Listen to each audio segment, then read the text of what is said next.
welcome on behalf of the Beyond Law CLC as well as ULS Chandigarh. Over Professor Balram Gupta to formally welcome Honorable Mr. Justice S. Nagamuthu.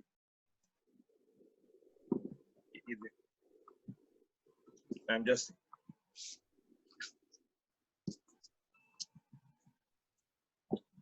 we are unmuting him. Actually, the large number of phones we are getting only on this issue that they are not being able to connect it. People are also calling and large number of people are making entry. But just unmuting Professor Balram. Sir, we can. The any difficulty, we can wait for 5 more minutes. Good evening to all of you. We can wait for 5 more minutes. No problem. Let all of them come. Professor Gupta, I suppose you have muted yourself at your end. Kindly check it out. Professor Balram Gupta, though we had muted all, but I suppose you have muted yourself on that side.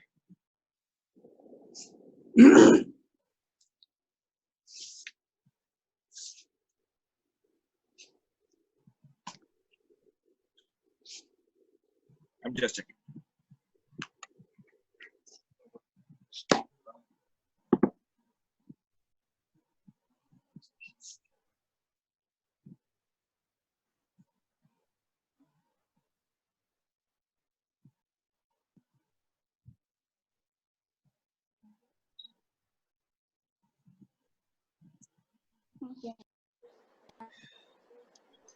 Vikas, can you hear me now? Yes, sir. Yes, sir. Okay. Good evening, sir. I am also able to hear. Thank you, Vikas. It's such a joy and delight to welcome Justice S. Nagamuthu.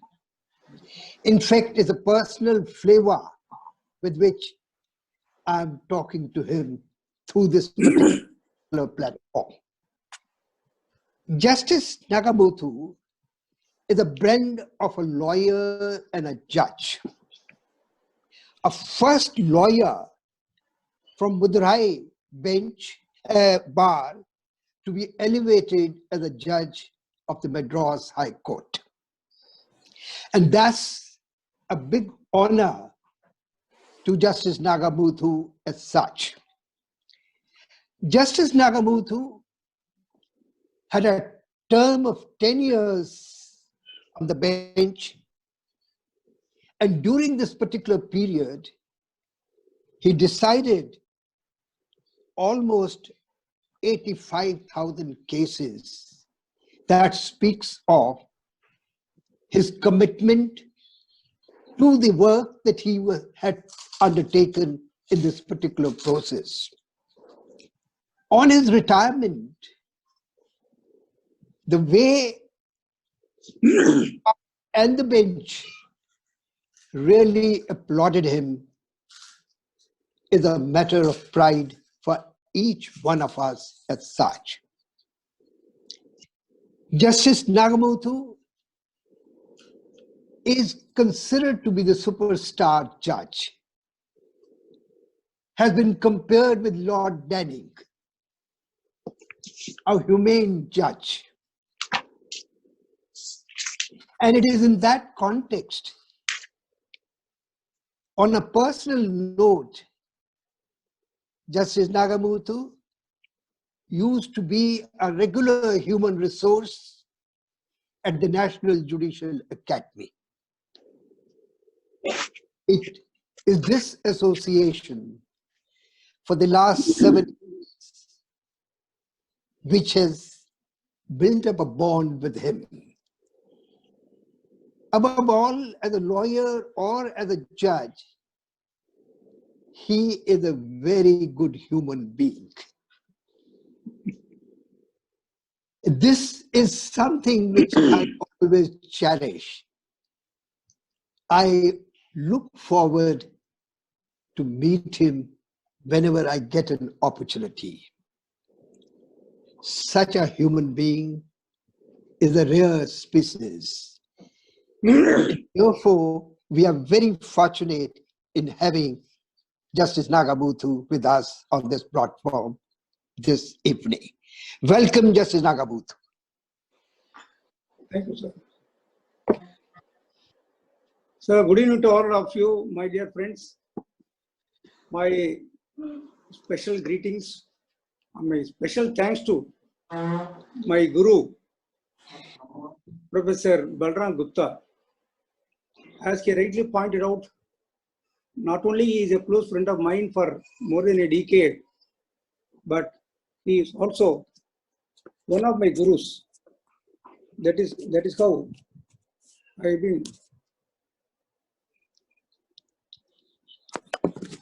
I have been keeping him in my heart. So, Professor Gupta, thank you very much for the nice words spoken about me. Now, I thank the organizers for having given me this wonderful opportunity to share my views and thoughts on an important topic today. So, with this prelude, let me go into the topic. Sir, may I proceed, sir? Please. Sir, Yes, you just have to proceed. Everybody is hearing and just waiting to latch upon. Yes. Okay. Now, today's topic is appreciation of evidence in criminal cases. The very topic would indicate that the appreciation of evidence in a criminal case is different from appreciation of evidence in a civil case. Now, the appreciation of evidence by a court comes at almost at the end of the trial of any case, that you know very well. Now, before actually touching upon the topic, let me give some preludes about the trial, because I got some experience in the trial court. Now, first of all, as it is often said, every trial is a voyage of discovery in which the truth is the quest. There are at least 3 stakeholders in every criminal case.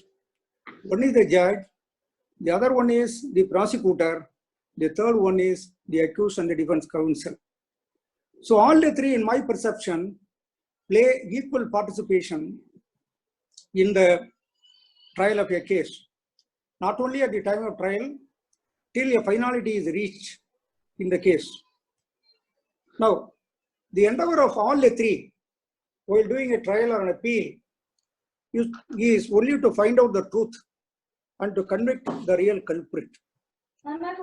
There is an English maxim which is very familiar to us. They say that 10 guilty men should escape rather than 1 innocent man should suffer.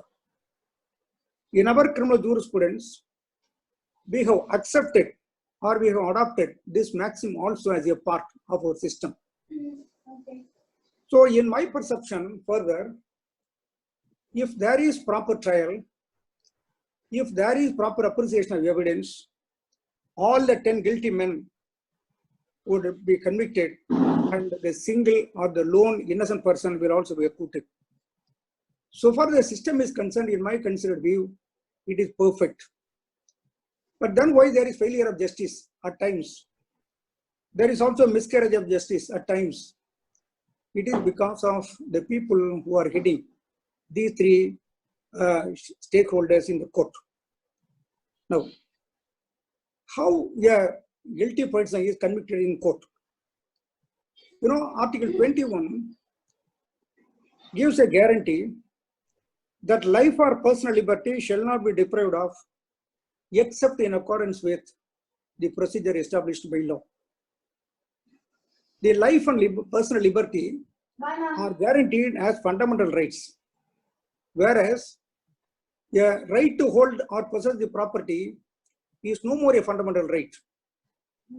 Therefore, in the matter of trial, in the matter of appreciation of evidence, we say that proof beyond reasonable doubt is a norm, so far as the criminal cases are concerned.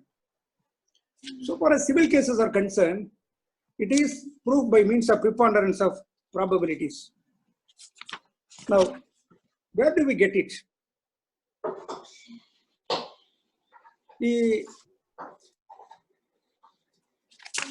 We all know about the Wilmington principle, 1935 AC, page 462. Lord Viscount Sankey in the said case, that like this, I quote, the golden thread of British justice is that it is for the prosecution to prove the offence beyond reasonable doubt. Throughout the web of English criminal law, one golden thread is always to be seen, that it is the duty of the prosecution to prove the guilt beyond reasonable doubts, subject to any statutory exceptions. This principle, that is proof beyond reasonable doubts, we have adopted to our system.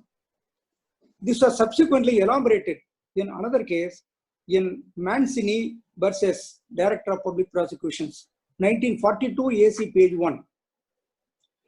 There they say that Wilmington principle was further explained in this case to say that there are exceptions to the rule for offences where onus of proof is specifically dealt with by the statute.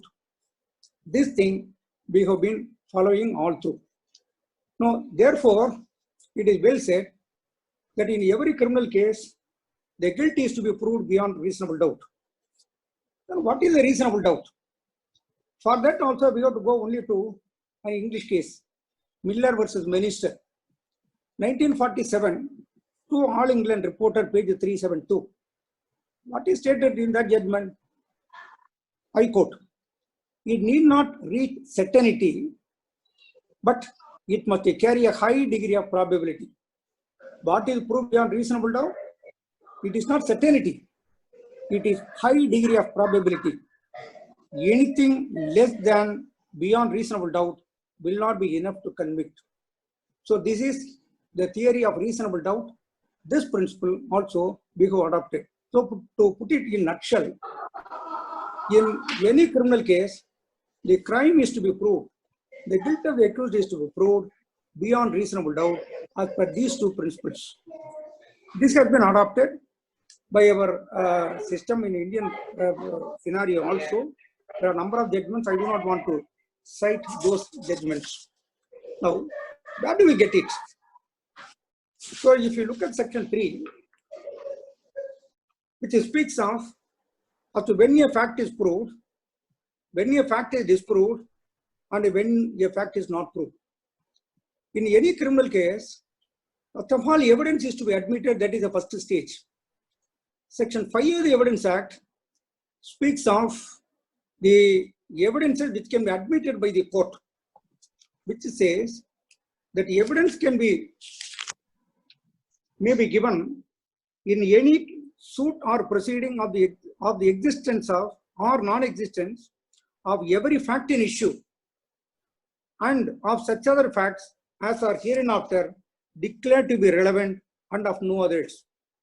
Therefore, to begin with, the court will see as to whether a particular evidence is relevant or it relates to the fact in issue. So what is the evidence which is relevant is also dealt with from section 6 to 55 of the Evidence Act. If you want to get any evidence on the record of the court as an admissible evidence, you have to bring the same either under section 5 or under section 6 to 55. So if once the evidence is so admitted before the court as admissible, then comes the question of appreciation. So admissibility is the first stage. The second, next comes the appreciation.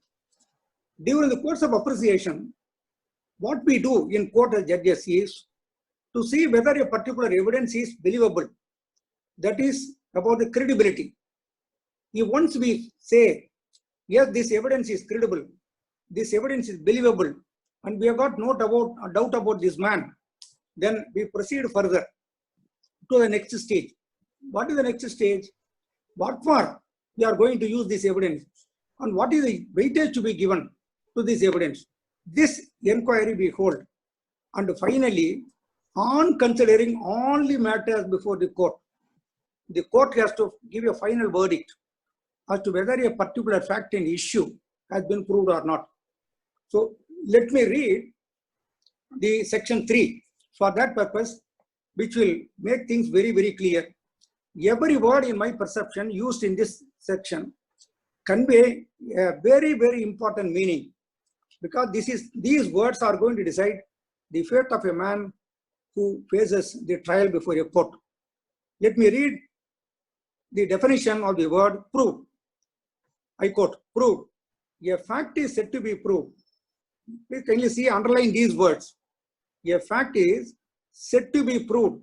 It is not a fact is proved. Said to be proved. So I will say why this language has been used in this section. This is part of appreciation of evidence. A fact is said to be proved when, after considering the matters before it. Please again underline this word matters. Here, the lawmaker has not used the word that after considering the evidences before it. So consciously the lawmaker, Mr. Stephen, has used the word the matters before the court. What does it convey? That also I will deal with a little later. Then the court either believes it to exist. You stop here. There is a comma. So what follows is the next independent clause. Here there is a comma, therefore let us stop here. When the court believes it to exist, when the fact is believed to be available, it is exist, then it is proved. Whose belief? It is the belief of the judge. When the court either believes, when the court believes it. So at that stage, it is the prudence of the judge alone, nothing more. The inquiry or the examination is by the judge. Then let us move on to the next part. Or considers its existence, considers. Here please kindly underline this word again, considers. There believes in the first part.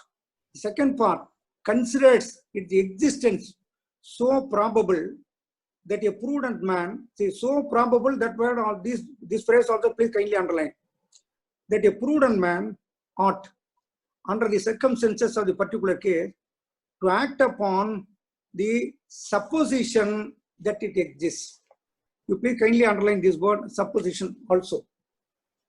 Now you will find how evidence is appreciated and how the court comes to the conclusion whether a particular fact is proved or not.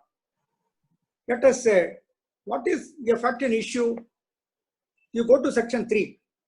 Again, fact in issue, straight away go to the illustration. A is accused of murder of B. At his trial, the following facts may be in issue. Number 1, that A caused B's death, one fact in issue. Second one, that A intended to cause B's death. Third, that A had received grave and sudden provocation from B. So these are the 3 facts which are involved in a given case. These are the 3 facts in issue. Now, each fact in issue is to be proved before the criminal court. Each such fact. So these are the facts which constitute the charge against the accused. So these 3 facts are involved in a case of murder. 3 things. Number 1, whether A caused the death of B. Number 2, whether A intended to cause the death of B. Number 3, that A had received grave and sudden provocation. These are all the disputes in a particular case. These are all the facts in issue in the particular case. Now, all these 3 facts ought to be independently proved. Here, the term proved says a fact is said to be proved when, after considering the matters before it, the court either believes it to exist. Let us take the first fact in issue.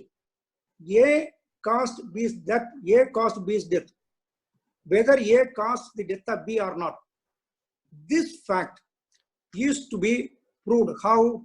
The court should either believe, yes, the death was caused by this man, or it should consider its existence so probable that a prudent man ought, under the circumstances of a particular case, to act upon the supposition that it exists. So, here if you see, after considering the matters before it, what are the matters which are before the court? Oral evidence, documentary evidence, some material objects, the explanation of the accused. Like that, there are so many materials before the court. It is not only the evidence. For the purpose of deciding whether a particular fact has been proved or not, the court need not confine its inquiry only into the evidences, namely oral and documentary. The court should go beyond that. The court should go into the charges. The court should go into the other materials like material objects, etc. And then on considering all those matters, the court has to come to a conclusion. How? The court either believes it exists. Here, the court has to, on considering all the matter before the court, consider beliefs. This is the belief of the judge. Very often we find in judgments of the courts, the judges used to say that it is highly unbelievable. It is not believable. So this expression is very often used in judgments. Where do we get it? We get it in this explanation for the word proof, that is either beliefs. This is the first part. In a given case, where there are direct eyewitnesses to the occurrence who have stated that yes, we saw A killing B, A causing injuries, as a result the B died on the spot. Here, if the court believes these people and also comes to the conclusion, yes, I believe that A killed B, then the fact that A killed B is proved. This is one way. The other one, the second part is very, very important. Or considers its existence so probable that a prudent man ought, under the circumstances of a particular case, to act upon the supposition that it exists. Here you will find that the word believe is not found. What is stated here?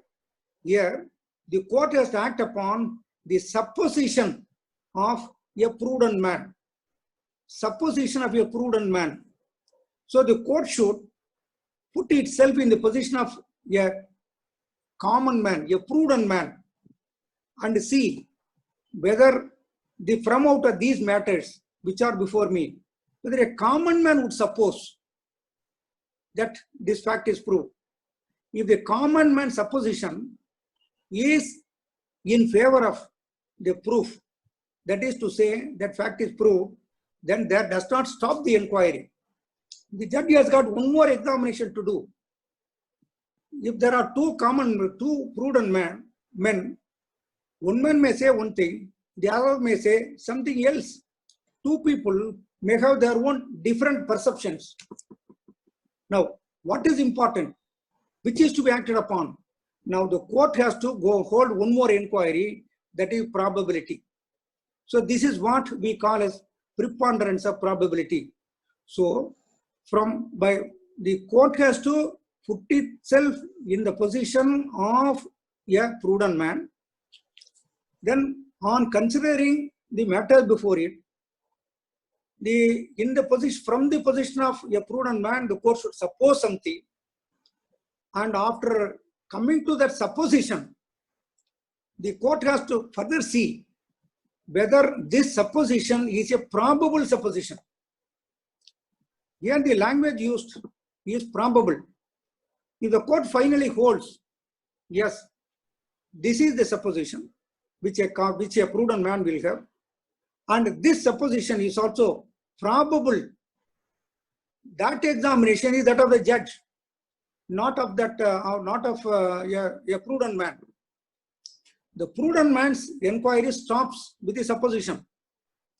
The further examination, whether that supposition is probable or not, is the objective examination by the judge.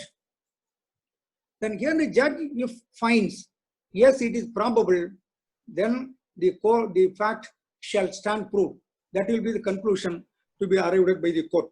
I think that though it is somewhat difficult, so it is very easy if you segmentize this section into two parts. First part speaks of belief.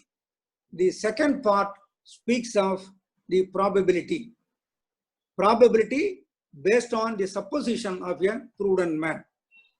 So when in civil cases, we rely on or we allow both. when there is a direct evidence in respect of a fact and issue, the judge goes into the first part and it tells, yes, I believe this fact is proved. There is a matter. Suppose there is no direct evidence, the court will go to this part. This part is nothing but a guesswork, an inference, the second part. Then out of that, the court will give a finding. If I give you a small illustration, that will, I think that will make things very clear for you, understandable for you. I used to give one small illustration. There is a husband and wife in the house. Now, neighbors are there. On the fateful day, there is a hue and cry from the house of the deceased. That is the husband and wife. There is a quarrel. The neighbors rush there to that place. The man opens the door and rushes out. He never returns. This is the only conduct of the accused, namely the husband. They enter into the house. They find that the woman is lying dead with injuries, or she is struggling for life and she dies immediately. Now, if you put these materials, that is the evidence of the neighbors, before any common man, any prudent man, a common man means a prudent man, I mean, a prudent man, what he will say, if you ask him who has caused the death, whether the husband has caused the death, that is the fact and issue. If you ask any common man with prudence, he will immediately say, yes, it is the husband. He caused the death. How do they say this? This is nothing but the supposition. How do they suppose? The supposition is from out of the fact that the husband was found fleeing away from the place of occurrence and he never returns. He has not returned at all. So from this, a common man with prudence supposes that it was the husband who caused the death. Okay? Now, this is the common man supposition. Then the court will further hold one more inquiry, as I told you, as to whether this supposition is probable. Suppose it is said, if it is found before the court, that there was another entrance to the house and someone else could have done that. Or if the husband himself comes forward with an explanation, yes, I went away. I went in search of a van, an ambulance, or some relatives. I went there. And before I could return, they took the body to the hospital. If he gives an explanation, this is no evidence at all. This explanation is made by the accused under section 313 CRPC. This explanation is also a matter before the court. Now, if the court considers this explanation, on such a consideration, if the court holds, yes, this explanation is acceptable, then there is yet another possibility or probability that he would not have committed the murder. He would not have caused the death otherwise.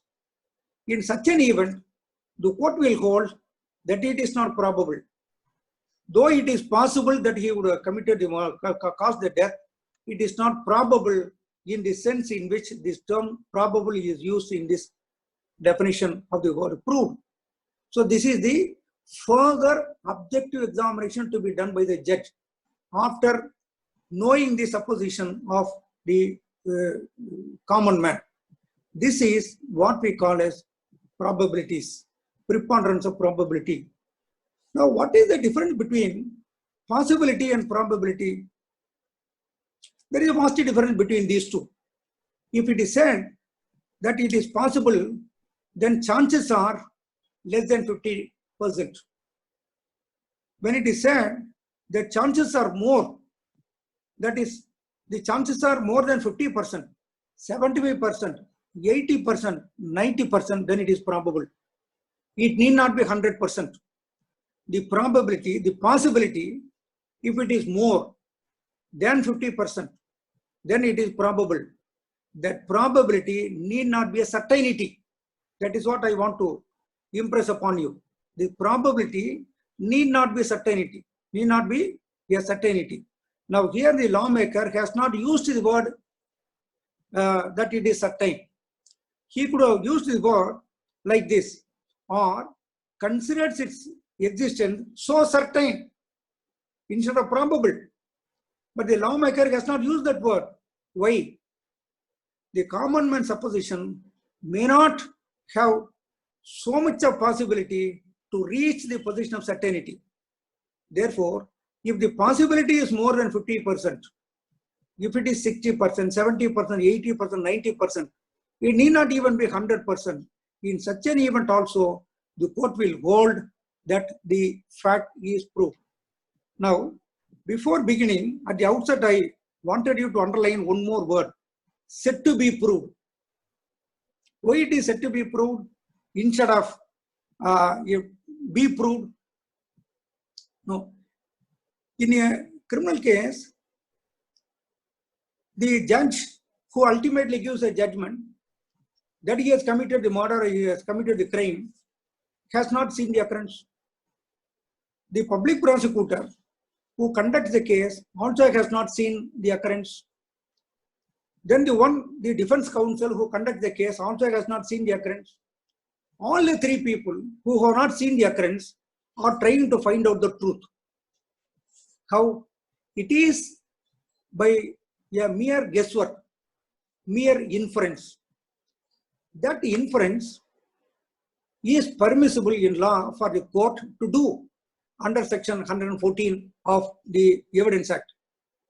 When it is a question of belief, when it is a question of considering the probability, then we cannot have certainty.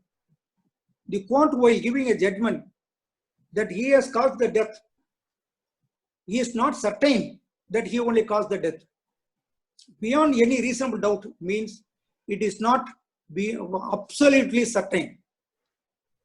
Beyond reasonable doubt means if there are doubts which are also very reasonable, which will go to the root of the case, then the court will hold that the fact has not been proved, the man has not, the guilt of the man has not been proved. This is what proof beyond reasonable doubt. The word said to be proved, in my perception, indicates that the court is not concerned and it is not possible for the court to be certain. It is said to be proved. It is said to be proved. When a fact is said to be proved, a fact is said to be proved when the court believes its existence or when the court considers its existence so probable from out of the supposition of a prudent man. This is what section proved. The term proved is defined so in the Evidence Act. Now, disproved, it is a negative. A fact is said to be disproved when, after considering the matter before it, the court either believes that it does not exist or considers its non-existence so probable that a prudent man ought, under the circumstances of the particular case, to act upon the supposition that it does not exist. Same thing. It is only in the negative form. Now, third one, not proved. A fact is said not to be proved when it is neither proved nor disproved. When it is neither proved nor disproved. In criminal cases, we are concerned with proof. Disproof, except in certain circumstances, is not insisted upon by the courts. The court is concerned with the proof of the guilt, that too beyond reasonable doubt.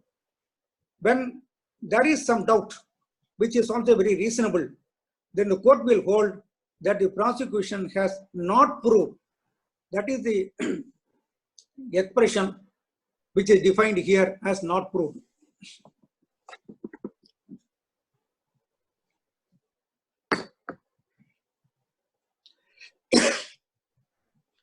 So in a criminal case, the court is concerned with three things. One, whether guilt has been proved. Two, whether it has not been proved. Third, if proved, whether it has been disproved. So disproof, the question of disproof comes only in certain circumstances where there is a specific provision imposing a burden upon the accused to disprove. that concept I will come a little later after covering section 4 of the Evidence Act. Hitherto I was telling that a fact is proved from out of the oral evidence, from out of the documentary evidence, from out of the other materials placed. Now, from these things, there is yet another concept known as presumption. A fact can also be proved by means of a mere presumption. What do we mean by presumption? By proving a particular fact, let us say that it is a fact. By proving a fact, we presume that B fact is proved. I think that I made myself clear on this. When by proving a fact, that is a fact, we infer that B fact is also proved. The B fact stands proved. When there is no direct evidence to prove the B fact, we say that from out of the proof of A fact, the B fact is proved. How is it done? In the illustration which I gave, in the house, husband and wife are there, there is a quarrel, husband is found fleeing away. When the people go there, they found the deceased struggling for life with the injuries and she died immediately. Here, what is the fact proved? There is only one single fact proved. What is the fact? He was found fleeing away from the scene of occurrence at the crucial time. From this fact is proved. This fact is spoken by the neighbors. Thus, this fact is proved. By proof of this fact, what do we infer? He only caused the death. How do we come to that? This is out of the presumption. We presume that from out of his conduct that he escaped from the scene of occurrence, that he was the one who caused the death. This is the presumption. In law, there are three terms which we often use, three expressions. Number one, assumption, surmise, and presumption. We have seen in many judgments of the courts, the Honorable Supreme Court as well as the High Court used to say that we cannot act upon mere surmise or on mere assumption. We need proof. So a fact can be proved by means of presumption, and a fact cannot be proved by means of a mere assumption or mere surmise. In the illustration which I gave, from out of the proof of the conduct of the accused that he fled away from the scene of occurrence, we presume that he was the one who caused the death. This is presumption. Then what is the difference between assumption, presumption, and surmise?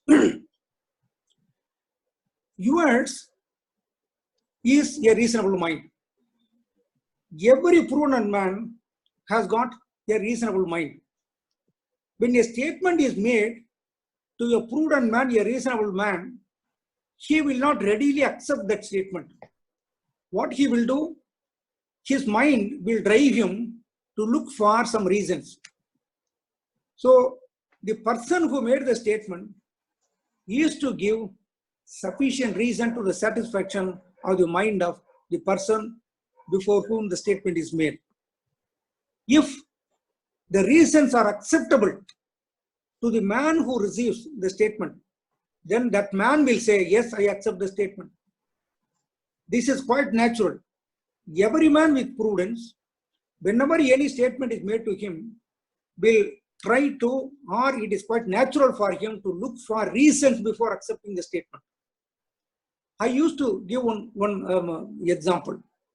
So I also seen this in some of the judgments also. Let 4 people before the court say that sun was found rising from west on the particular day. 4 people. No cross-examination.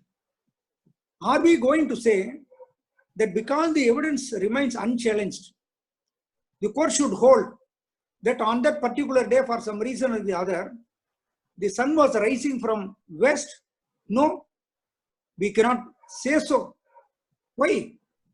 Because it is against our own common sense.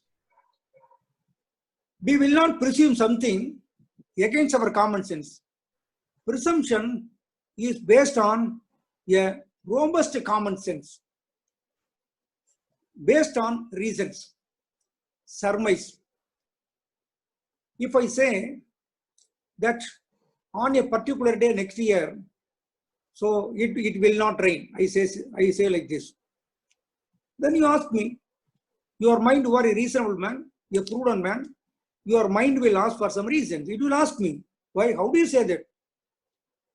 If I say, yes, I say, you will see that it will not rain. Would your mind accept it? It will say, no, you are not able to give me sufficient reason, therefore I will not accept, I simply reject it.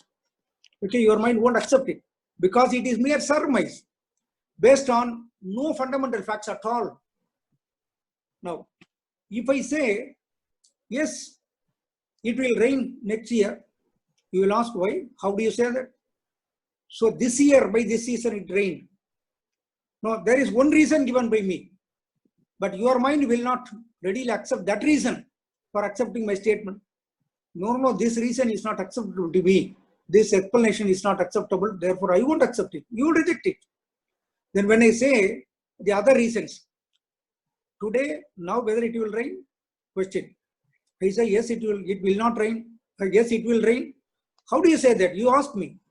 I give the reasons. It is cloudy, the rainy season, and these are the yesterday it rained. So I give these reasons. Then you will accept, yes, these reasons will convince your conscience and say, yes, to accept the statement. So therefore, presumption is nothing but a guesswork which is based on reasons, whereas the mere surmise, no reason, statement is made. Assumption, some reasons are given, some explanations are given, but not acceptable fully, insufficient. When sufficient explanation, sufficient reasons are given, then the statement is accepted. This inference, this assumption is accepted. So surmise, assumption, and presumption. So these are all three different concepts. Here, section 4 speaks only of presumption, not assumption or surmise. There are three classes here. One is the court may presume. When the court may presume, whenever it is provided in this act, please kindly look into this definition. Whenever it is provided by this act that the court may presume a fact, it may either regard such fact as proved unless and until it is disproved. Okay. Whenever it is provided, please underline this word, whenever it is provided. If it is so provided elsewhere in the act, giving power to the court to presume using its discretion, we call it as may presume. It is provided in this act. Example is section 114 of the Evidence Act. The court may presume. So in such an event, there is a discretion given to the court either to presume or not to presume.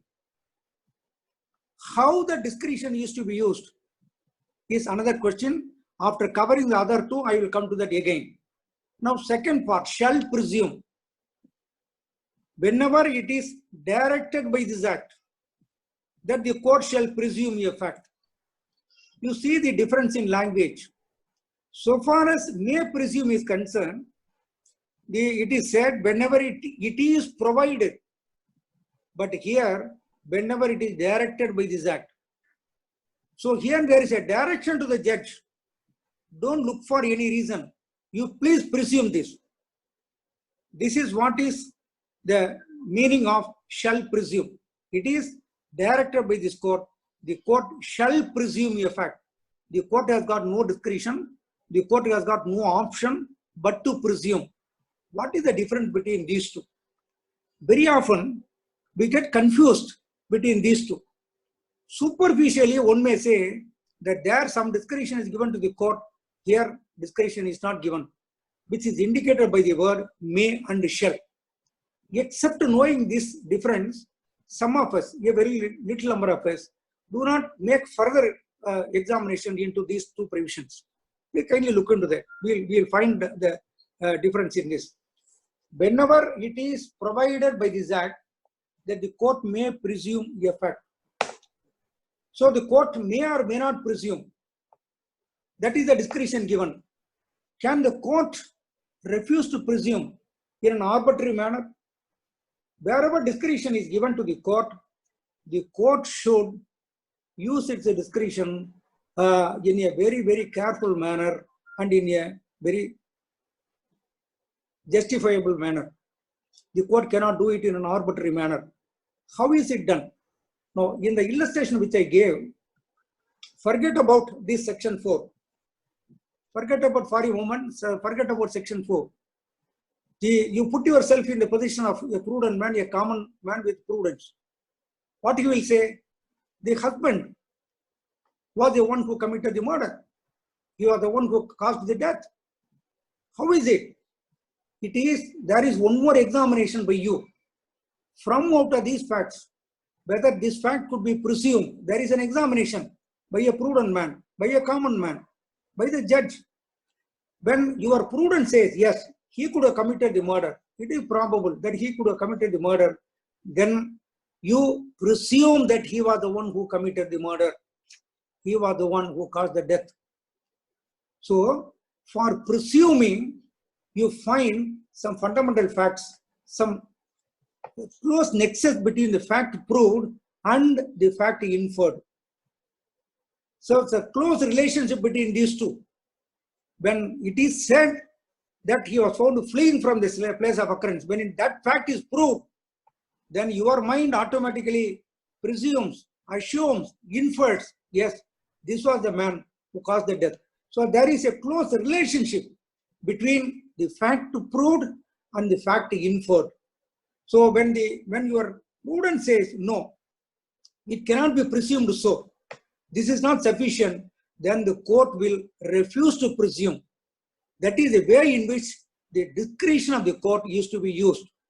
So far as may presume is concerned, the court has to see the close relationship, proximity between the fact proved and the fact to be inferred.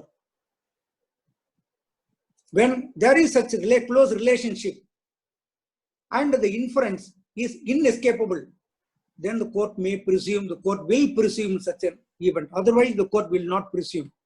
Therefore, in law, we call this as a presumption of fact. A fact is presumed from out of another fact. This is presumption of fact. Yeah, there is one fact proved. I want to make it very clear. One fact is proved, then another fact is inferable for reasons. So this is a presumption of fact. Now, when you come to shall presume, it is not a presumption of fact. There need not be any relationship between these two. There need not be any relationship between these two. It may be totally a different fact. But for section 4, if you put this to a common man, he will not infer the B fact. But court directs, that is what section 4 shall presume definition says. Whenever it is directed, don't have any examination. As you do in the case of may presume. In the case of may presume, you examine whether this presumption or whether this fact is inferable, whether it can be presumed. There is an examination. But when you come to this shall presume, don't hold any inquiry, don't hold any examination. If A fact is proved, you are directed by law to presume that B fact is proved. Come to section 113B to understand this, and 113A of the Evidence Act. I will refer to section 13A. I will read first. See, 113A speaks of court may presume presumption as to abetment of suicide by a married woman. Here, may presume. When you come to 113B, it is shall presume. It is a direction by law. There under 113A, there is no such a direction. You have to examine whether such presumption is possible, whether such inference is inescapable. You have to examine when you come under may presume. But when you look into this shall presume, you are directed, the court is directed, and without any further examination, you have to presume. When the only examination is whether a fact is proved. When a fact is proved, then you have got no other option. You have to simply presume the B fact as directed by the law. You see this 113B. When the question is whether a person has committed the dowry death of a woman, and it is shown that soon before her death, such woman has been subjected by such person to cruelty or harassment for or in connection with any demand for dowry, the court shall presume that such person has caused the dowry death. So it may be even a case of suicide. But here the presumption is that he caused the dowry death. He caused the dowry death. That is a presumption. But for this 113B, if the facts are placed over someone else, before a common man of the prudence, if you place these facts, what are the facts? There was frequent quarrel between husband and wife. The husband was demanding dowry, etc., and he was harassing. Would it automatically go to give rise to a presumption or inference that he has caused the death, that is dowry death? No, that will not give. But here you are directed to presume that the husband or the relative alone has caused the dowry death. This is the direction of the court, of the law. Therefore, the marked difference between may presume and shall presume is that in the case of may presume, there are two things which court has to inquire. Number one, whether the fact is proved, one fact is proved, and the second one is whether from out of the proof of one fact, it can be safely presumed that B fact is proved. That is, if the court could come to that conclusion, then only the court will presume, otherwise the court will not presume. This is may presume. Now, again, I want to put it in a nutshell as to what shall presume. Shall presume is a direction, and when a fact is proved, there is no more examination, there is no more inquiry by the court. The court shall presume as directed by the court. Shall presume as directed by section 4. Here, section 113B gives a direction. What is the direction? You shall presume. What? What shall be presumed? That you have caused the dowry death. How do you presume? That you have harassed her soon before her death and demanding some property, etc., which are stated in section 113B. If these facts are proved, no more examination, you simply presume that he has caused the dowry death. So this is the difference between shall presume and may presume. Now, all right. When there is such a presumption, how to rebut it?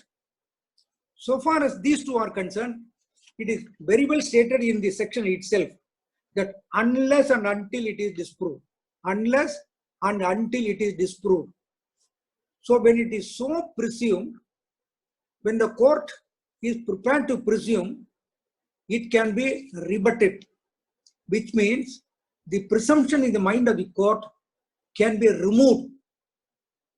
How to do that? It is by means of unless and until it is disproved. This is what we call as rebuttal. So the rebuttal can be either by means of direct evidence, or by means of circumstantial evidence, or by means of mere explanation. Whether mere explanation will amount to rebuttal, or it requires any evidence.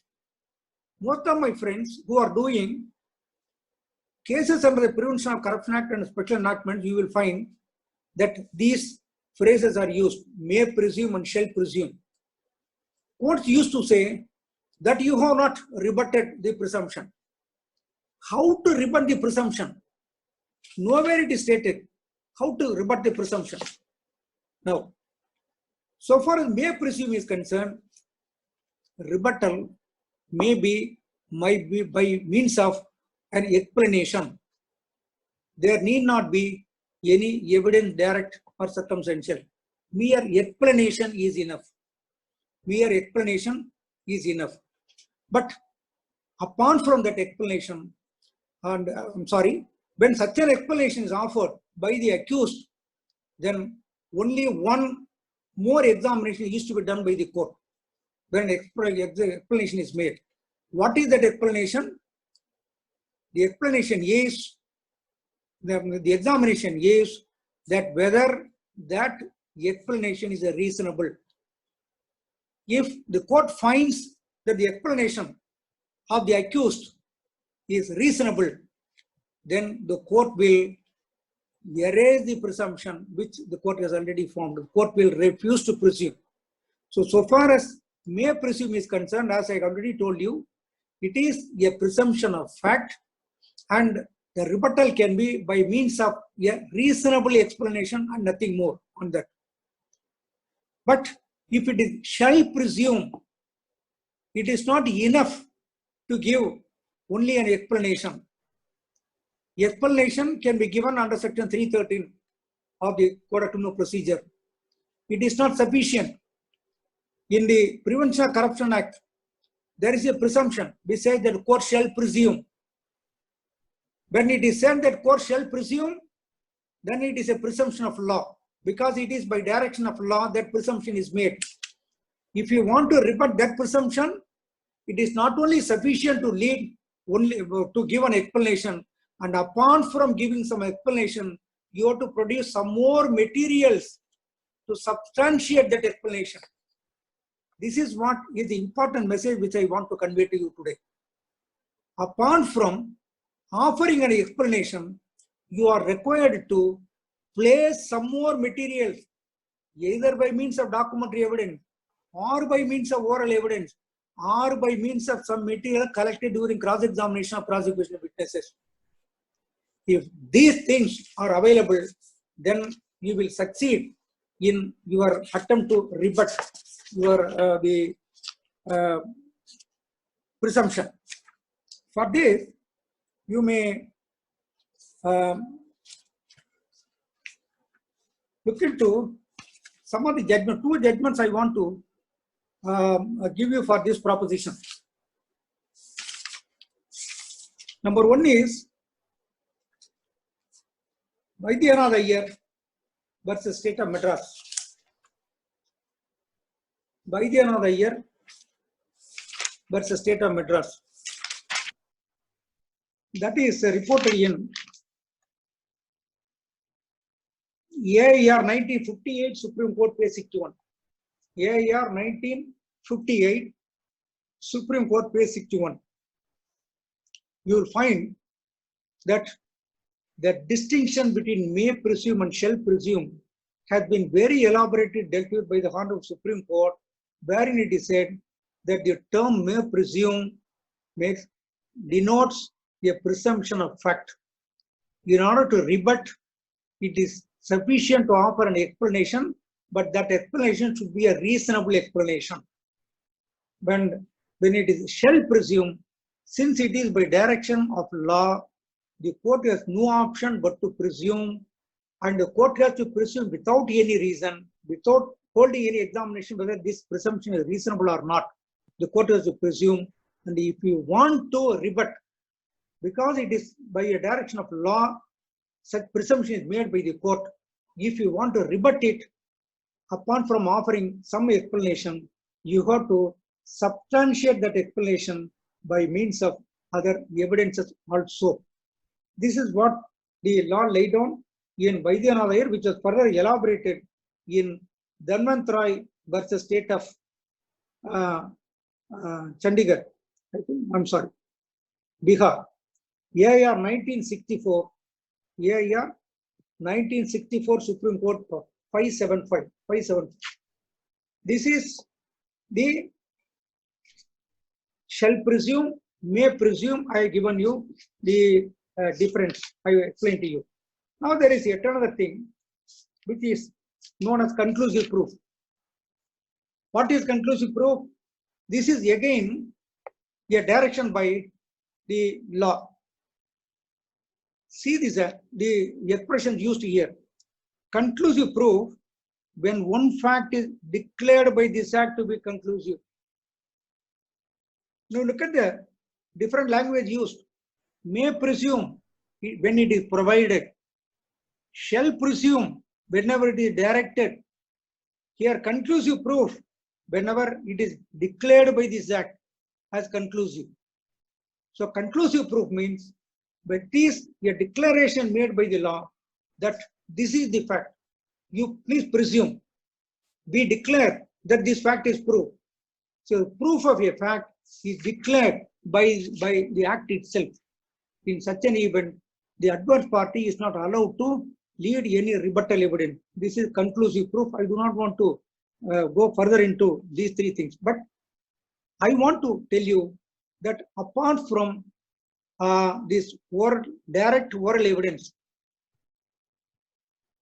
and the court is given this power to presume by using its discretion, that it may presume, and the court is directed to presume under the caption shall presume, and there is yet another concept known as conclusive proof.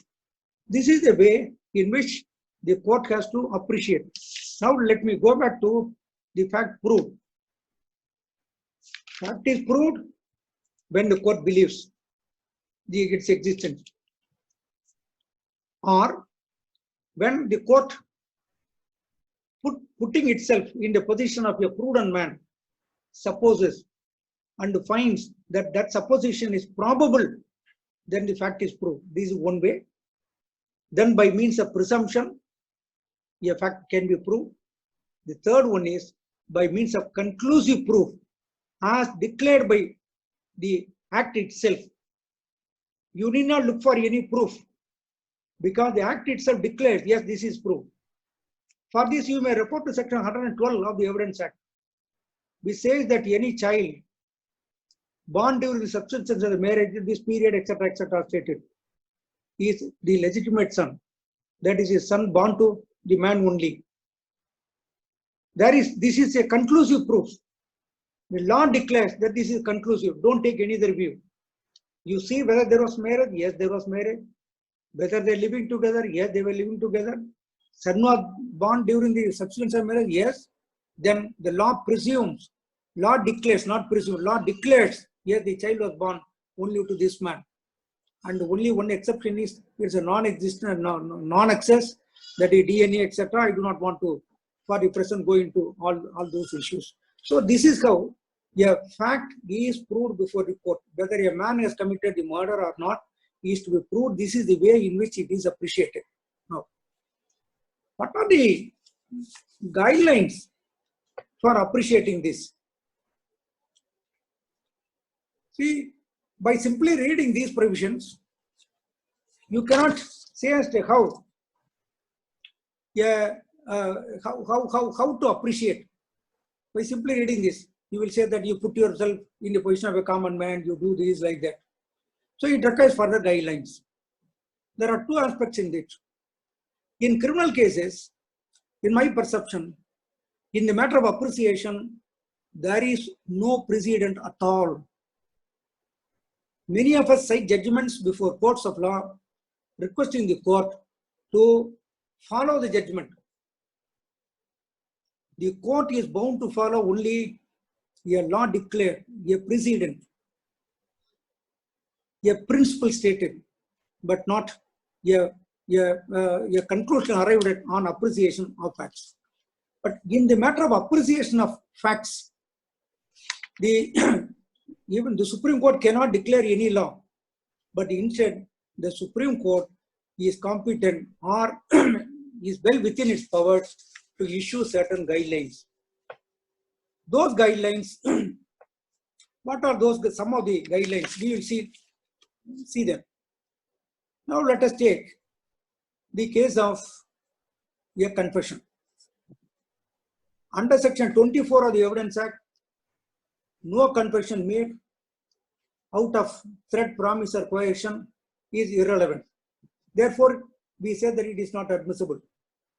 The court will see whether there was any threat, whether there was any promise, or whether there was any coercion. If the confession is free from these three, then the court will say that it is relevant and the court will admit. Now, when you refer to section 30 of the Evidence Act, which says that a confession of a co-accused is not evidence against the other, it is not relevant. It can only be considered at the end. Now, from these two, when the court says that so far as a confession of the accused is concerned, when it is surrounded or by any doubt, then you should look for corroboration. In many cases, you could have seen a confession, when it carries some doubt, is a weak piece of evidence. And unless there is corroboration coming forward from independent sources, don't act upon that. This is not the law declared by the court. This is only a guidance issued by the court. It is only the Supreme Court is only guiding us. In a case where the confession is slightly doubtful, the doubt is not to the extent of making the confession inadmissible. The doubt is very slight. It does not have the potential to show that it is inadmissible. In such an event, out of caution, using as a rule of prudence, you look for some corroboration. This is not the law declared by the Supreme Court. This is only a guideline issued by the Supreme Court. So, in case of the confession of an accused, which may be either judicial or extrajudicial, when it is carrying some doubt, you have to look for some corroboration from independent sources. This is the rule of prudence and not rule of law. Whereas under section 30 of the Evidence Act, when it is said that the confession of the co-accused could be used against the other, the Supreme Court says no. The way in which you have to use it is this. There are three judgments for that.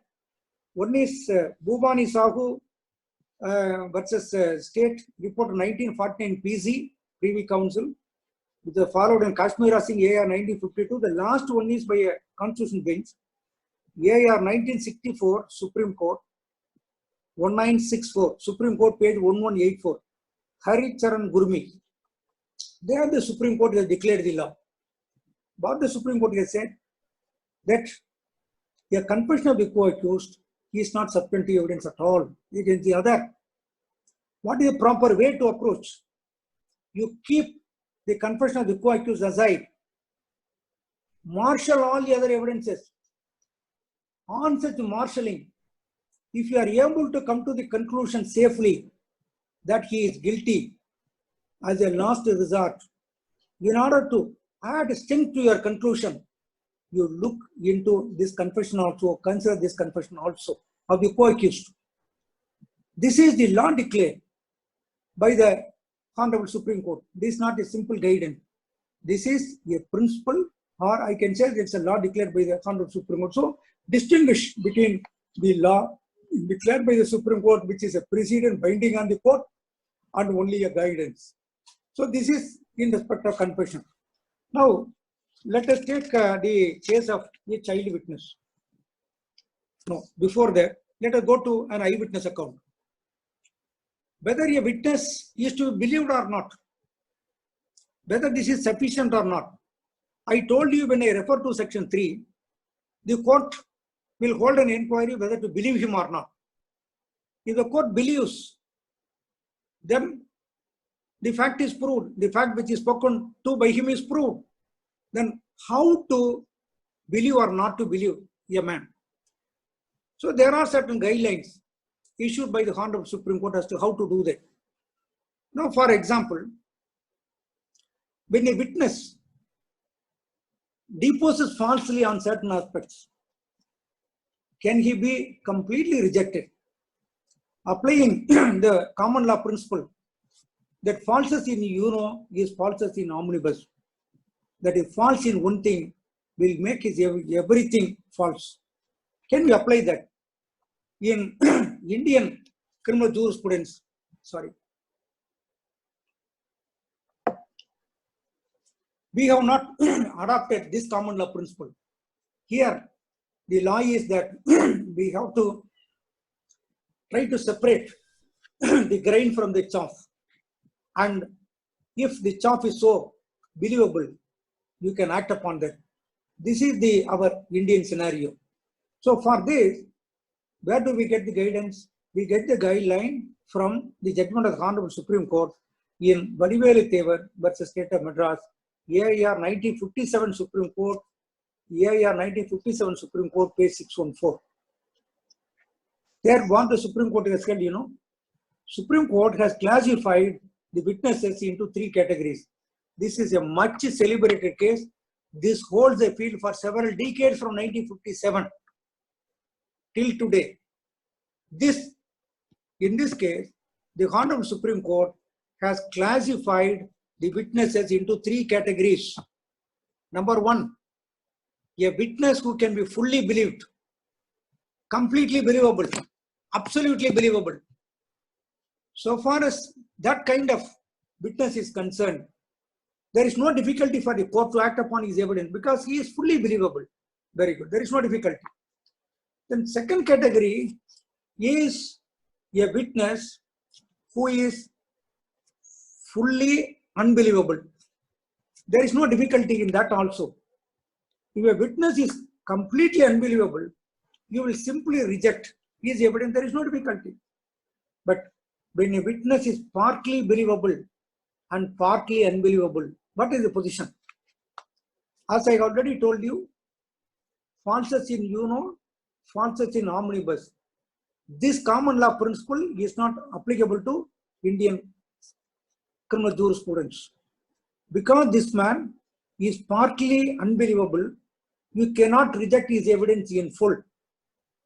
His evidence can be acted upon when. That is stated in the judgment. This judgment says the Honorable Supreme Court has very elaborately and very aptly and succinctly said that whenever a witness is partly believable and partly unbelievable, then as a rule of caution or as a rule of prudence, you should look for corroboration from independent sources in material particulars.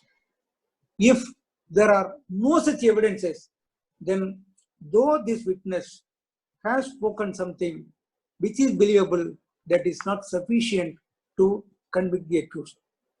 At this stage, by giving a small pause, I want to revert back to one more thing.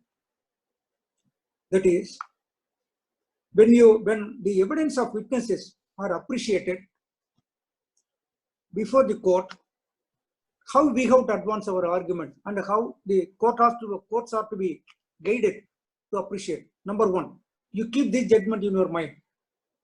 Number one, as I already pointed out to you, the first test is the admissibility. When evidence is produced before the court, the foremost duty of the court is to see whether it is admissible or not. If it is relevant, or if it relates directly to the fact in issue, it is admissible. If it is irrelevant, it is not admissible. So at the first instance, first stage, at its threshold, the court has to see whether this particular piece of evidence which is produced either by the prosecution or by the accused is admissible. The court holds it is not admissible. Nothing more is available for the court to examine. The evidence will be simply thrown out. If the court, on the contrary, holds, yes, this is admissible, then comes the next examination. What is that? Whether this man is believable. whether this witness is believable. This is regarding its credibility, as to whether the witness can be believed or not. If the court holds no, for these reasons, I am not prepared to believe this man or prepared to believe this particular piece of evidence, then there stops the inquiry. There is no more examination. Then this evidence will not be considered thereafter for any purpose. It is rejected. All right. For reasons, the court holds no, I believe this particular piece of evidence. Then what next? Whether this is sufficient to act upon. Now, this is what he stated in the Vadivelu Thevar's case. When a witness is partly believable, this is not sufficient to hold him guilty. You have to look for corroboration. This evidence is not sufficient. So the third test is sufficiency test. Whether this particular piece of evidence which has been placed will be sufficient to prove the fact. The court holds, yes, there is some evidence, it is admissible, I believe it, I am prepared to act upon that, but still it is not sufficient and therefore I won't act upon that. This is the third test. There is yet another test. Against whom and for what purpose are you going to use this? Whether you are going to use this against A, B, C, against the plaintiff or against the defendant, or in favor of the plaintiff or against the defendant, or that is the fourth test. So when the court is called upon to appreciate the evidence, we have to put forth our argument in this line. Number one, you can tell the court, yes, it is admissible. Or if you want to throw the evidence out, you have to say, yes, this evidence is not admissible. For that, you have to give reasons as to how it is not admissible. And after the first test, if you are not able to succeed on the first test, then you have to go to the second, then third, then fourth. That is how you have to step by step make out a case before the court, asking the court to believe or not to believe. Okay. So now reverting back to the guiding principles. Now take the case of a child witness. How to believe the child witness? There is a general presumption, or there is a general perception that a child is prone for tutoring. Therefore, can we reject the evidence of a child under all circumstances? No. Section 118 of the Evidence Act, if you look into that, it will say that every witness is competent, including a child witness, including an old man, a sick man. He is also competent. But the examination is, please kindly see section 118 for a moment. What are the tests?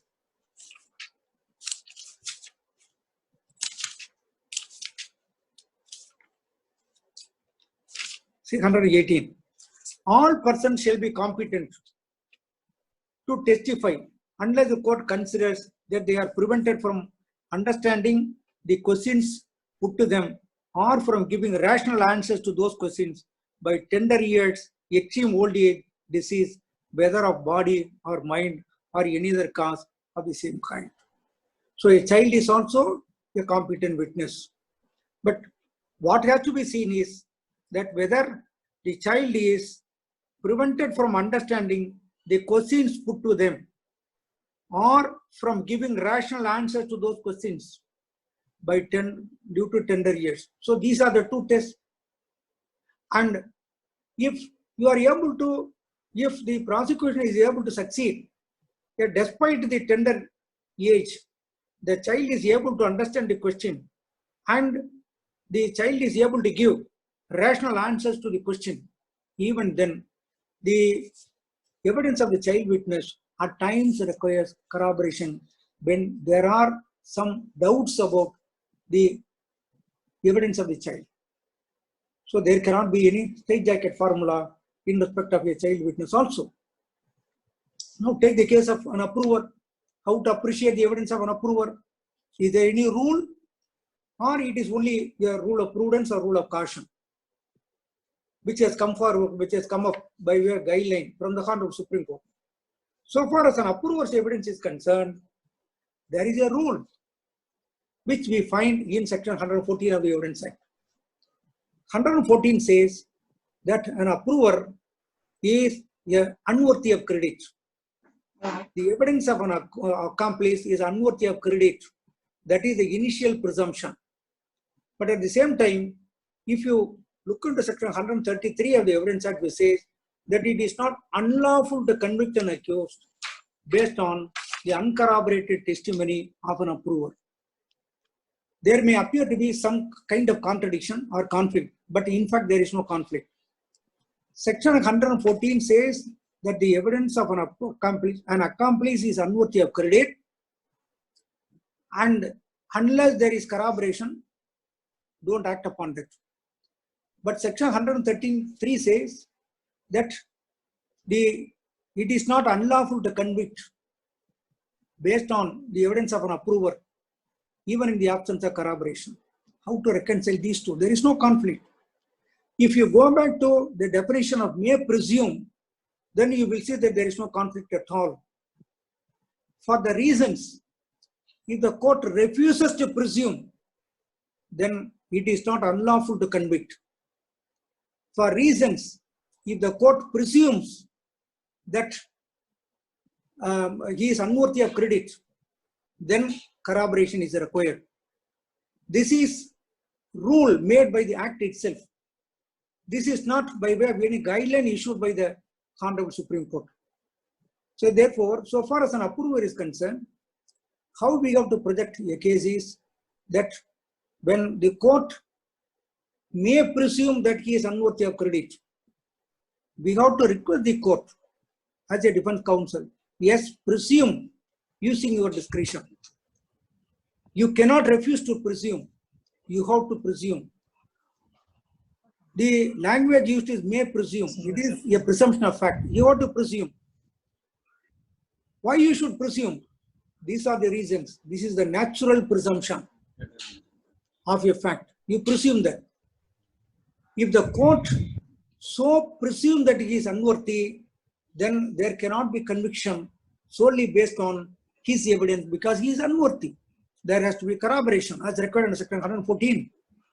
If the court is not prepared to presume that he is unworthy of credit, then it is not unlawful to convict the accused. That is the way in which these two provisions have been reconciled by the Honorable Supreme Court. So this is the rule. So from this, I think that I have explained to you that please, I am concluding. From this, I think that you will understand. From this, I think that you will understand that there are certain guiding principles issued by the Honorable Supreme Court, which are also to be taken note of by the courts while appreciating the evidence. But they are not to be treated as straitjacket formulas. They are only in the matter of helping the court to assess as to how to assess the evidence. They are not really the scales. They are not the norms. They only help the court as to how to appreciate this evidence. To that extent only, the judgments of the Honorable Supreme Court, where the Honorable Supreme Court has issued certain guidelines, can be used by the court. Whereas, if it is a rule either declared by the Act itself, or if it is a law laid down by the Honorable Supreme Court, or a principle declared by the Honorable Supreme Court, or a common law principle which has been accepted by our court, by our system, then the court is bound by that. This is the difference between these two things. So now, I think that I can say one more thing on this matter of appreciation. Ultimately, the court does only a guesswork and holds that a particular person is guilty, or the court holds that the prosecution has not proved the case beyond reasonable doubt. This assumption is nothing but a presumption in terms of section 114 of the Evidence Act. Under section 114, there are three aspects dealt with. Number one is human conduct. Number two is natural events, common course of natural events. Number three is business practice. Based on these three, now the court has to presume whether a fact has been proved or not in terms of the definition for the word proved, as stated in section 3 of the Evidence Act. So section 114 plays a vital role. So in most of the criminal cases, my friends, I want to tell you that we go by the natural human conduct. In the illustration which I gave between the husband and wife, what would have been the natural conduct of an innocent husband? The natural conduct of the innocent husband would have been to rush her to the hospital, to inform the relatives, to take her elsewhere. This would have been the natural conduct of the husband, probably if he is an innocent person. This is the natural conduct. Here, the man has fled away from the scene of occurrence and never returned. So this conduct is unnatural. This is not the natural conduct of a human being. From out of this conduct, we presume, this is a natural presumption of a fact. We presume that he was the one who committed the murder. So ultimately, in this particular case, when the court gives punishment to the person, it does a guesswork, and that guesswork is a presumption. That presumption is a reasonable presumption, a factual presumption based on the natural human conduct which is indicated in section 114 of the Evidence Act. Therefore, finally, I would say that in our system, though section 3 of the Evidence Act does not make any difference between the proof by means of probability and proof beyond reasonable doubt, so far as criminal cases are concerned, we have adopted the common law principle that proof should be beyond reasonable doubt. That we have followed. We have adopted. What is a reasonable doubt? I have already told you that the degree, it is nothing but the degree of probability, it is not certainty. That is why in section 3, the word used, the expression used is said to be proved. Okay? It is not as though the fact is proved. The fact is said to be proved. So therefore, the expectation of the law is that in any criminal case, you cannot have certainty. You can have the most strong degree of probability. This is what is indicated in section 3 of the Evidence Act. Then whose belief? It is the belief of the court. Then probability means what? The court should put itself in the position of a ordinary, common, prudent man and suppose a thing, and from out of the supposition, if the court feels that it is so probable supposition, the most probable supposition with having the utmost, the maximum degree of probability, then the court will hold that the fact is proved and ultimately the man is to be punished. So the other way is by means of presumption.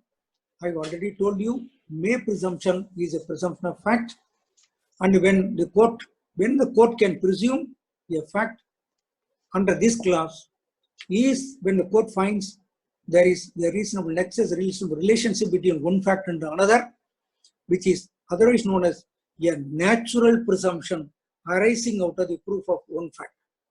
Then shall presume is nothing but a direction. So it is not the natural presumption arising out of the proof of one fact. Here it is a direction by law that the court is bound to prove, bound to presume. And I've also told you that if it is a case of may presume, which is a natural presumption, which is a presumption of fact, it is enough for the accused to rebut it by offering an explanation The only further examination by the court is to see whether it is a reasonable explanation. So far the shall presume is concerned, because it is a direction by law, then the rebuttal is to be not only by means of explanation. Beyond that, there has to be some more evidence let in. Friends, and very often we lose our cases because we stop by offering only an explanation, though the presumption is a presumption of law by a direction, by the direction of the act. So please keep in your mind that whenever the presumption is a presumption of law as per the direction of the act, then without stopping with only explanation, you have to further lead evidence. This also keep in your mind. And the other mode of proof is by means of the declaration made by the court, by the law. The law declares that this is conclusive. You take it.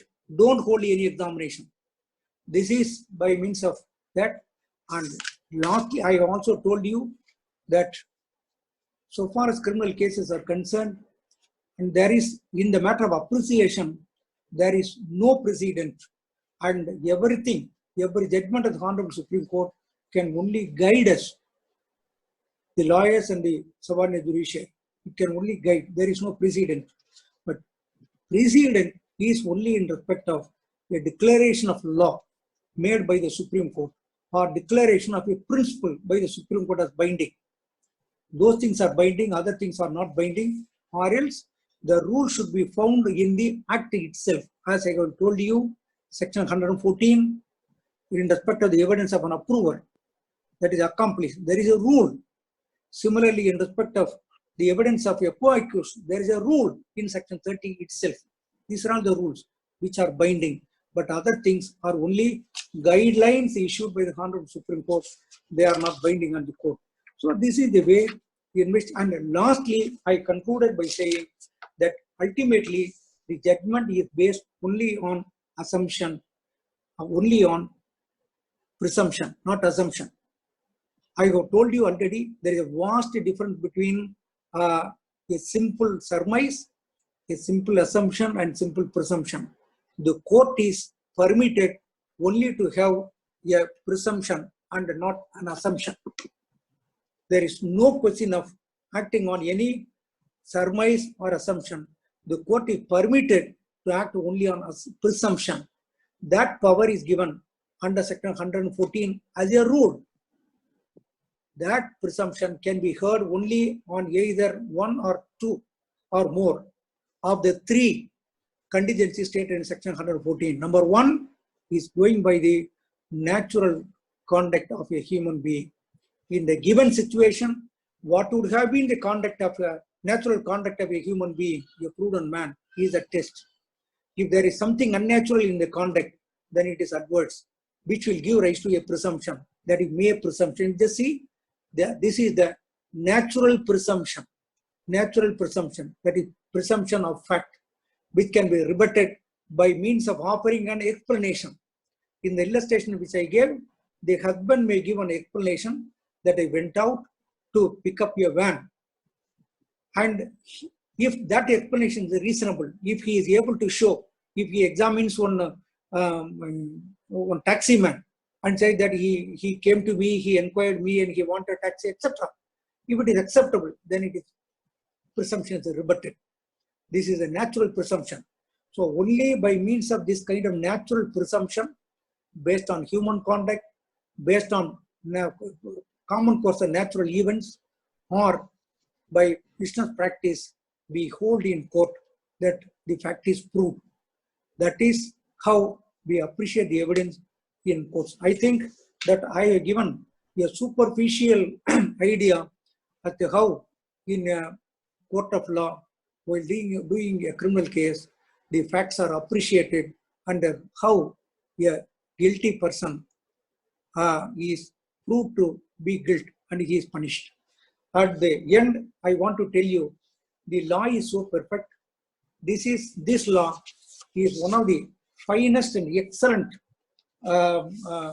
legislation which has withstood the test of time for several years.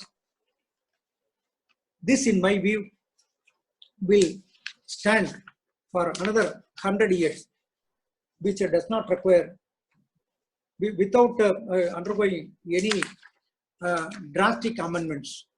So if you apply this law perfectly, if you understand various benchmarks which I have pointed out to you, if the judges are very conscious of their duty to afford fair trial, because the appreciation of evidence itself is a fundamental right of the accused and the prosecution guaranteed under Article 21, I am sure with the proper appreciation, I am sure that all the 100 culprits will be convicted and the lone innocent will be acquitted. This apprehension need not be there.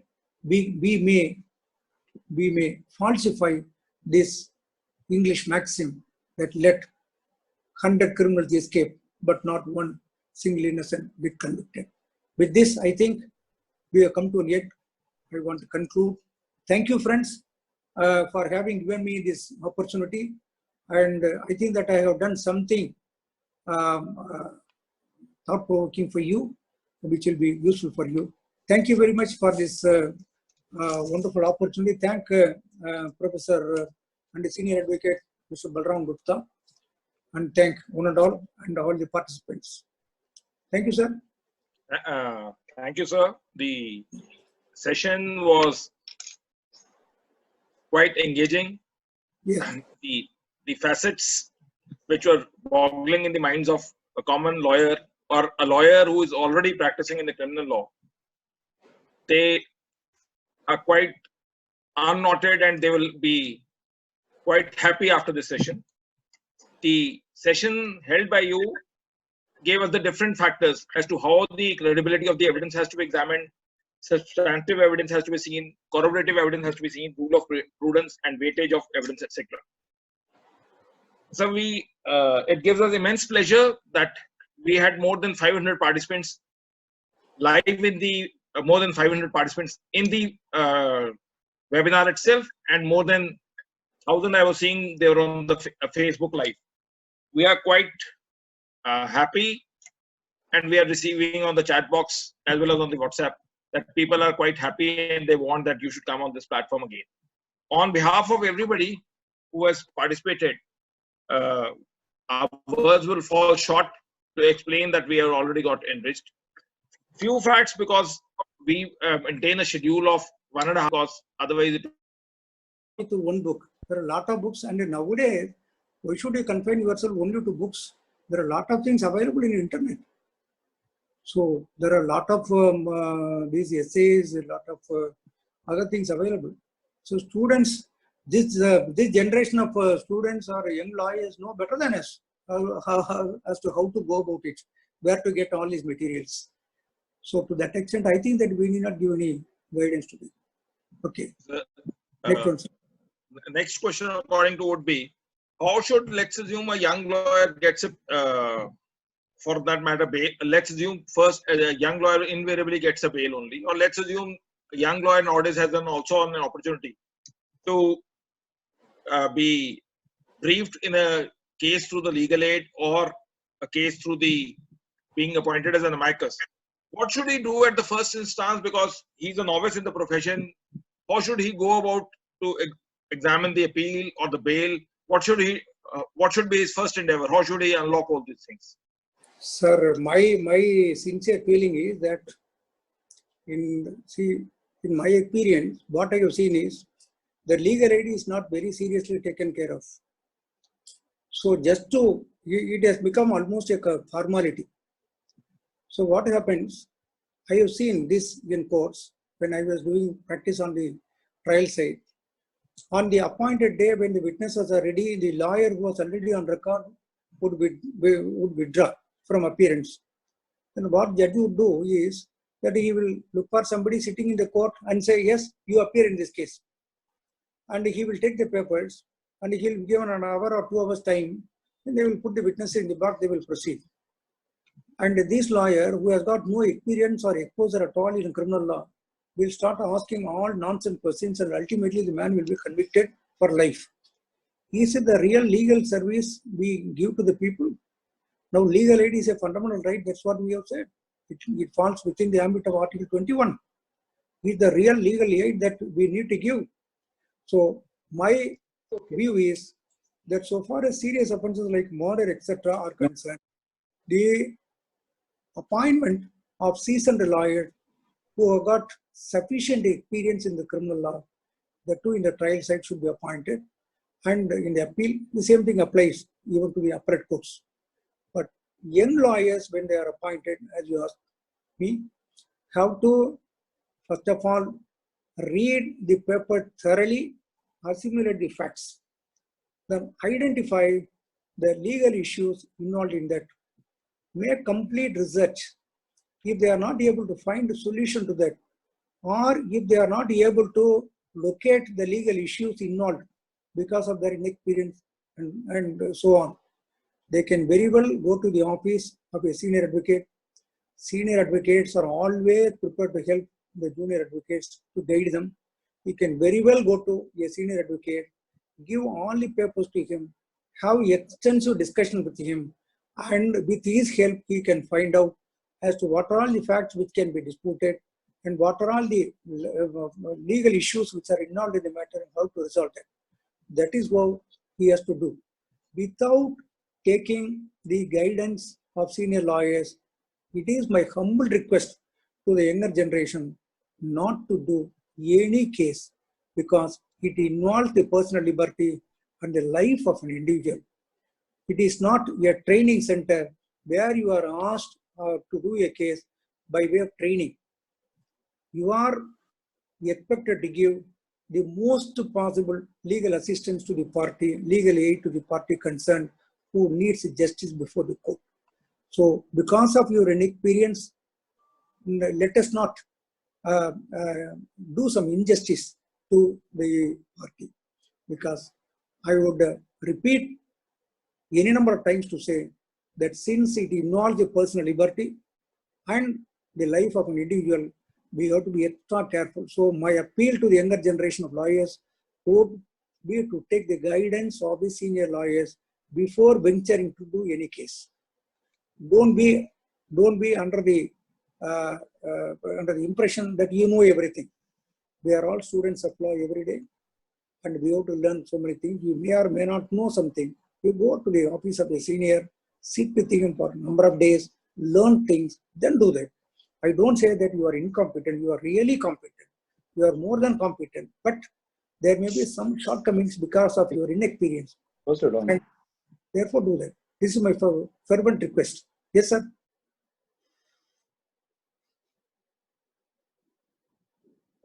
Bail application filed by an advocate. Yes. What do you want?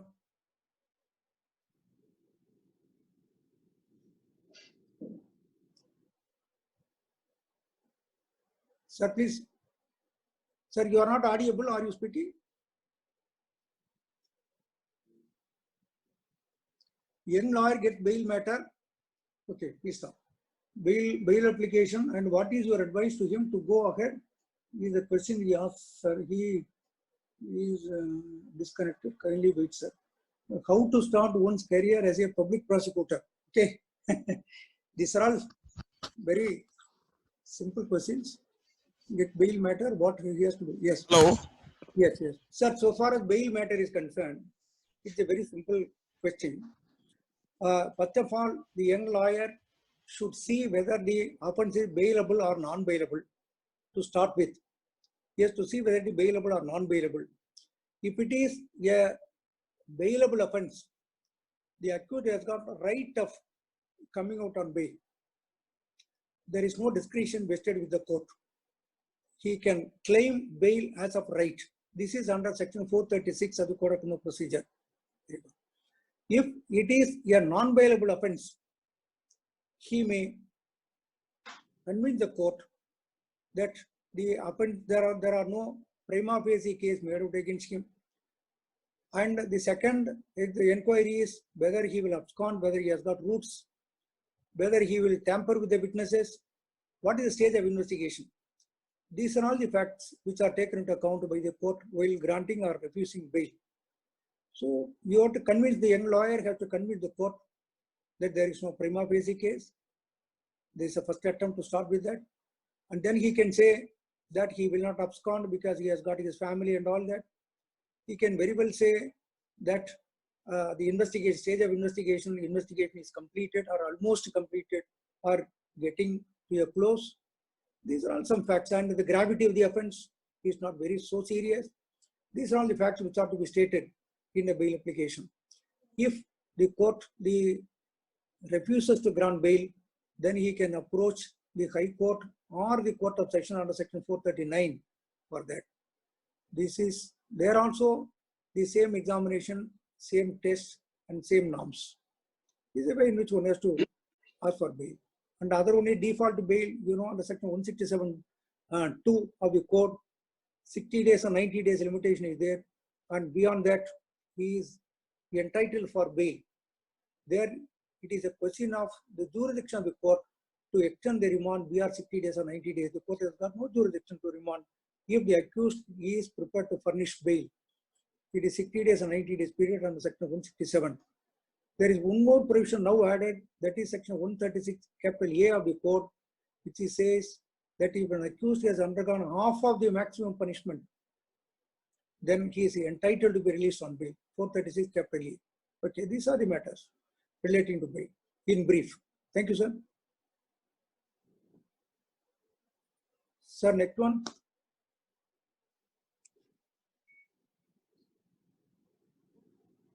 Next one, sir. Sir, there is one question. Even though I am so interested in practice, I am unable to get a right senior where I can learn. What to do in that case? Come to me. If you feel that I am a competent senior to teach you, please come to me. I will help you. Don't worry.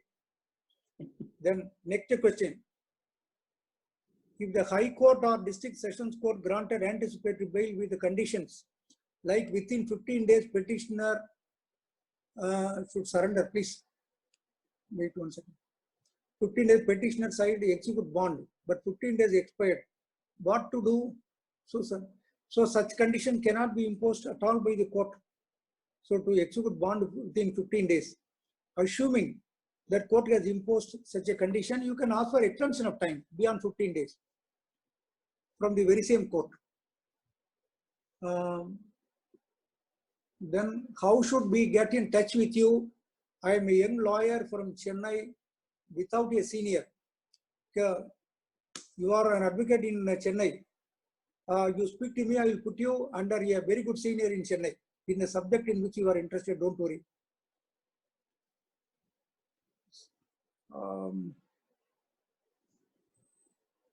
Then one more question, sir. How can I have a career as a public prosecutor? Please guide in a student of law in Mumbai.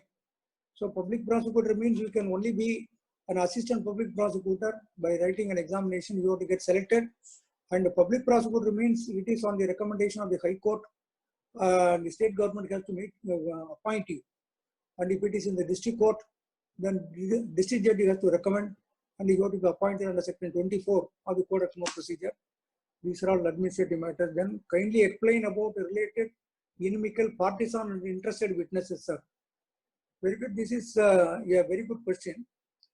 If a witness is independent, then he carries weightage. If a witness is related to the deceased, if a witness is inimical towards the accused, or partisan because he belongs to the other group, or interested witness, there is no straitjacket formula that his evidence is to be rejected. This is what I told you.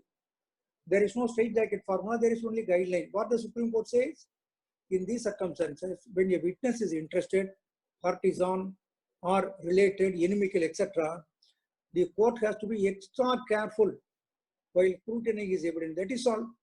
On such a close scrutiny of the evidence, still if the court feels that his evidence is believable, then the court will act upon that. Simply because a witness is related, inimical, partisan, or interested, his evidence cannot be on that score rejected. This is the guideline issued by the Honorable Supreme Court. Then another question, where to start practice, trial court or high court? So it is up to you to decide. You can start your practice either in the trial court or in the high court, depending upon your circumstances, your family circumstances, the subject in which you are interested, whether you are interested in trial court work or in the high court work. And depending upon that, you can choose. And this question cannot be answered straight away. Sir, how to join you? I am in Delhi. If you want to join me, you please contact me. Then another one, please throw some light on maxims of section 114 of the Evidence Act. There are so many maxims and some have been adopted by our system and many others have not been adopted. I have told you already, falsity in falsity in omnibus has not been accepted. But we have accepted the maxim that prove beyond reasonable doubt. Proof beyond reasonable doubt you will not find anywhere in the Evidence Act or in any other law. But we have adopted this common law principle. So more than that, I do not want to say anything on that. There is no time for that. Kindly explain about related inimical partisan between this I have done. Then, sir, what advice would you like to give to fresh graduates of batch 2020 regarding law practice, since the scenario of law practice is drastically changing due to pandemic situation? Don't worry. Don't worry about all these things. Everything will be settled very shortly. Be optimistic. You will find a good office to join. You will practice. Don't worry about that. This is only a temporary phenomenon. So someone says, I watched all your lectures. Thanks a million times. How to start internship? How can we reach you, sir? Declaration of civilly dead procedures to be followed, sir. Civil Death Evidence Act itself says if a man is not found for 7 years alive, then you can get declaration. So that subject we have not dealt with today. It will take some more time. Therefore, I am skipping. Thank you, sir. Any guidance for mid-level advocates, say around 15 years experience? There is no mid-level, top-level, lower level. Everyone is an advocate. Everyone is a senior in my perception. It all depends upon the knowledge that you acquired in the profession. If you acquire vast knowledge in law, then you are also considered as a senior lawyer, though you will not be designated. Don't worry about all these things. So this will, if you have this kind of feeling that you are only a middle-level lawyer, that will only take you backwards. You have the feeling that always you are not inferior to anyone else. You are competent like any other lawyer. This confidence you should have. So this is my answer to that. The next question is, if court impose conditions will granting bail. This I already answered. Lot of questions. It will be better you conclude. Then kindly share your email address, etc. So that is also there is no more question worth answering. All are other general questions. Yes, sir, please. Sir, please, sir. Anything more, sir? Sir, one more question. Presumption versus inference. Please relate the distinction, sir. So presumption itself is nothing but an inference. When the inference is permissible in law, that is more particularly in the Evidence Act, then that inference becomes presumption. That is all. Okay. Shall we conclude, sir? Good evening, friends. Yes, please. Sir, though it is my job today to propose the vote of thanks, Yes. but looking at the exuberance on the chat and looking to the amount of questions coming in, sir, for your guidance. Yes, sir. And patiently, sir, you have been answering each and every query. Sir, Yes, hats off, I must say, hats off to you. Sir, you are absolutely right when you quoted the saying that a trial is a voyage of discovery. Yes. It truly is. Sir, we will never forget today's evening and the way in which, sir, you have touched upon these complex questions. And we are all students, hundreds of participants, sir. We don't feel like getting up from our chair. Thanks to you, sir. Shashtra Pranam again and again to you, sir, for today evening. Thank you so much, sir. Thank you, sir. It has been an Thank you, sir. I'll be very, very happy if I have done something useful for you, because Sir, I have had so many people to wait for me for Sir, about 3 hours. It has been an absolute honor and privilege for me today, sir. I'm Sujay Kantawal, advocate from Bombay, sir, to propose this vote of thanks. Thank you, sir. On Please. behalf of all of us, sir. Yes. and the way you have superbly capsulated your vast experience and presented it to all of us, though a very complex subject, but in the simplest manner, easy to grasp. And sir, for which we are very, very grateful, sir, to you. Friends, I think the link of this webinar must be preserved on all our laptops and smartphones. The ground reality and application of law is the craft all of us, and that is what Honorable Judge also told us, need to work on and apply to our day-to-day working. Sir, thanks a lot once again. I'm repeatedly thanking you, sir, for spending your valuable time and effort and enlightening us today evening. Jai Hind, sir. Thank you very much.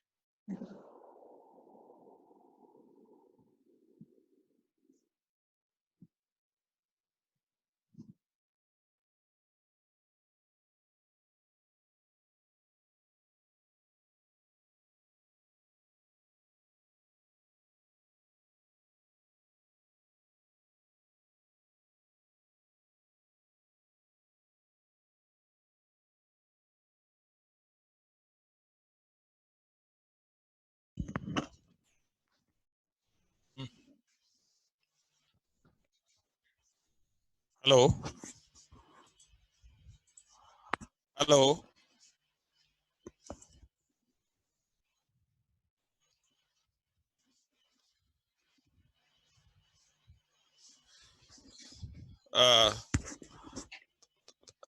Thank you, everyone.